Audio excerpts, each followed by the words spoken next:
Maayong adlaw mga kapatid, liway abas ni para sa News 5 Bisaya.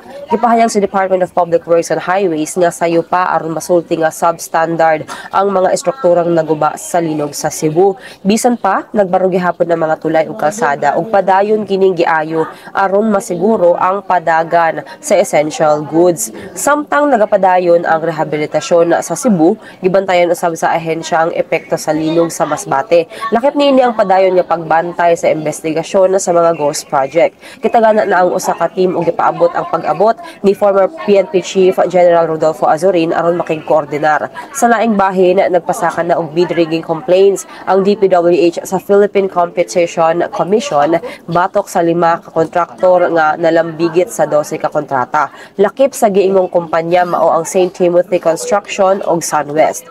Posible nga moabot og 250 million pesos ang multa matag kaso, hinungdan nga bilyon ang posibleng sukton sa mga kontraktor nga nadungagan sa kaso. Tumong sa maong laka nga ipakita ang hugot nga aksyon na batok sa irregularidad ug malikayan ang susamang pamaagi sa umaabot nga mga proyekto. Kini sa lamang atong update, magpadayon lang sa pagbantay sa social media pages sa News 5 para sa uban pang mga balita ug update. Amping tangtanan.